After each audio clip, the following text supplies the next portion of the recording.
Assalamu alaikum students, hope you are fine. Today we are going to read our second last sub unit of English course book जिसका name है Brother Bent Nose. Brother का मतलब होता है student भाई, bent का मतलब होता है मुड़ी हुई, नोज मीन नाक, यानी कि भाई की मुड़ी हुई नाक. So this pome is about the brother और उसके साथ एक इंसिडेंट होता है कि उसकी जो नोज़ है उस पर चोट लग जाती है. ठीक है, तो ये बहुत ही इंटरेस्टिंग और फ़नी आपकी पोएम है. तो इसकी रीडिंग से पहले हम वर्ड सुनो की रीडिंग कर लेते हैं.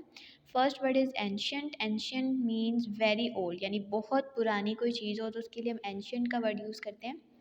Second word is bold. Willing and eager to face danger. खतरे का सामना करने की जो हमारी कुव्वत होती है उसको हम बोल्ड कहते हैं, यानी ये इंसान बहुत बोल्ड है.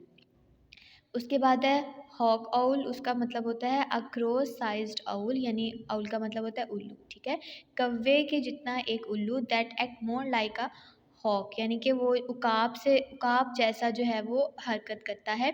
It hunt during the day. वो दिन के वक्त शिकार करता है. And is not afraid of human. और वो इंसानों से नहीं घबराता या डरता. Fourth word is hooter.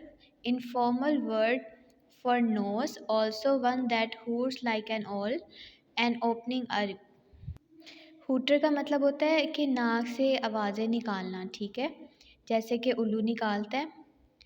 Next word is rent. Rent जो है ये पास्ट पार्टिसिपल ऑफ रेंट है, यानी रेंट की सेकंड फॉर्म रेंट है. एन ओपनिंग यानी किसी भी चीज़ का इफ्तिताह. उसके बाद है रोमनस. रोमनस का मतलब होता है in a style of Roman architecture, यानी कि रोमान की फ़न तामीर का स्टाइल या रोमानी स्टाइल में.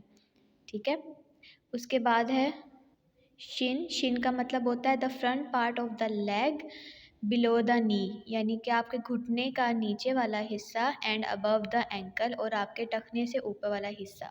ठीक है, आपकी टांग का, जिसको हम पिंडली भी बोलते हैं. ठीक है, सबसे पहले हम इसकी एक दफ़ा थोरली रीडिंग कर लेंगे और फिर लाइन वाइज इसको ट्रांसलेट करेंगे. I have an ancient old brother. He's bold, he's big, he's strong. He's as clever as a hawk owl and sure knows right from wrong. He's very tall, just like a palm, towering over me. I am only 4 foot and a bit, and he is 6 foot 3. One day up in a mango tree, we swung from limb to limb until one snapped, fatack it went, and down I fell on him. We landed in a great big pile, all legs and arms and shins. I looked at him and he at me, no tears, just two big grins.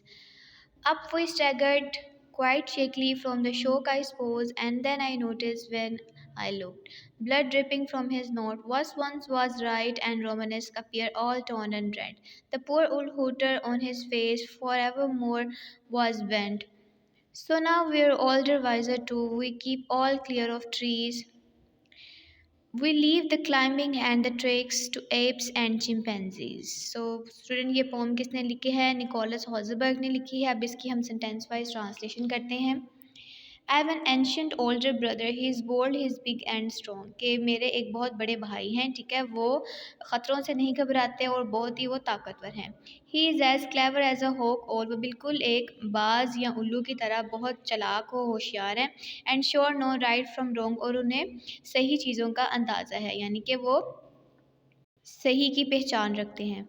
He is very tall, just like a palm. वो बिल्कुल एक palm tree की तरह लंबे हैं. Towering over me, जो कि मेरे ऊपर अपना साया रखते हैं. I am only 4 feet and a bit, but he is 6 foot 3.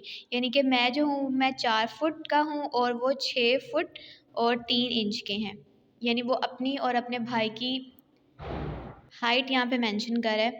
One day up in a mango tree we swung from limb to ली. हम टहनी ब टहनी एक मैंगो के दरख्त के ऊपर, एक आम के दरख्त के ऊपर चढ़ रहे थे. अनटिल वन स्नैप, यहाँ तक कि एक टहनी टूटी इस आवाज़ के साथ. And down I fell on him, और मैं उनके ऊपर जाके गिर गया, जैसे कि आप इस पिक्चर में देख सकते हैं. और this is that mango tree. We landed in a great big pile, all legs and arms and shin.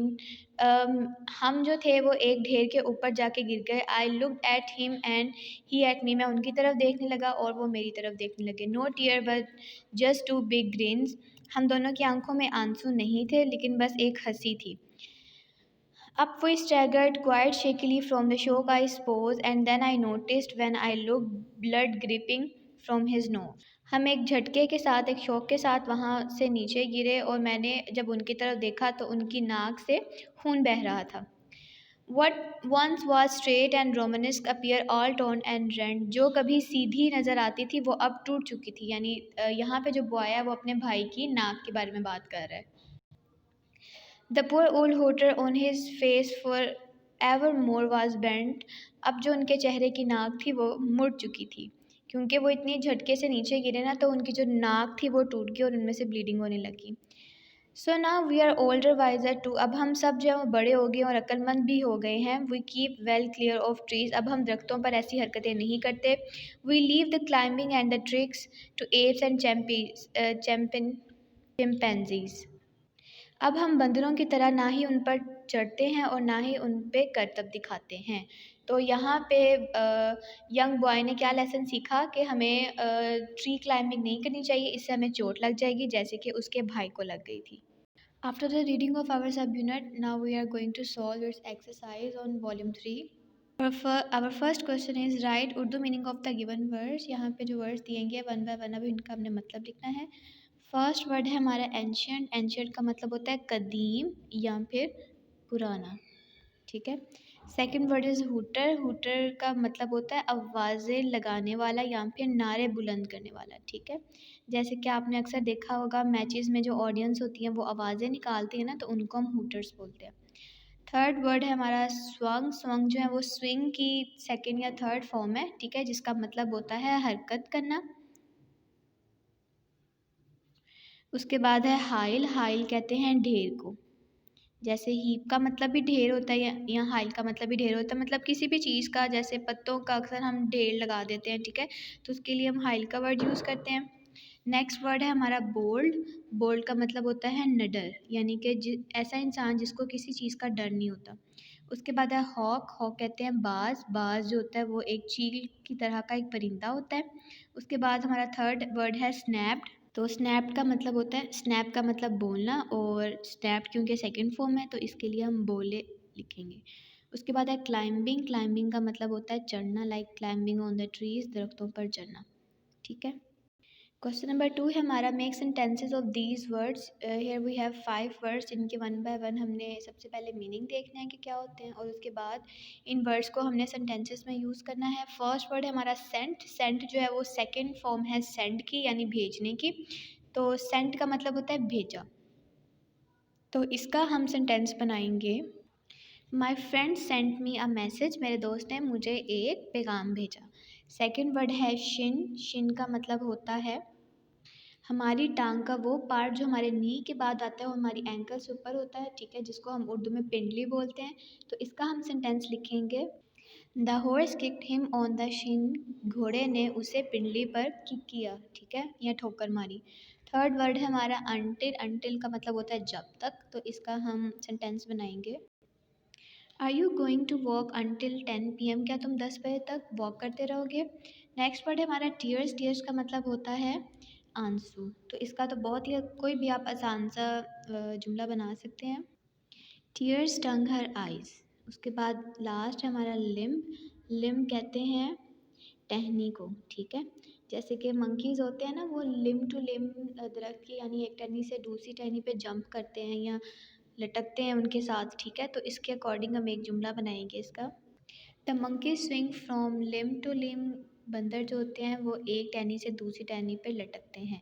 Hope student आपको इस सब यूनिट की रीडिंग की भी समझ आ गई होगी। इसको सबसे पहले आपने करेक्ट प्रोनाउंसिएशन से रीड करना है, उसके बाद वॉल्यूम 3 पर इसकी एक्सरसाइज को नीट हैंड राइटिंग में सॉल्व करें और फिर इसको याद करें। So student stay home, stay safe, अल्लाह हाफिज़।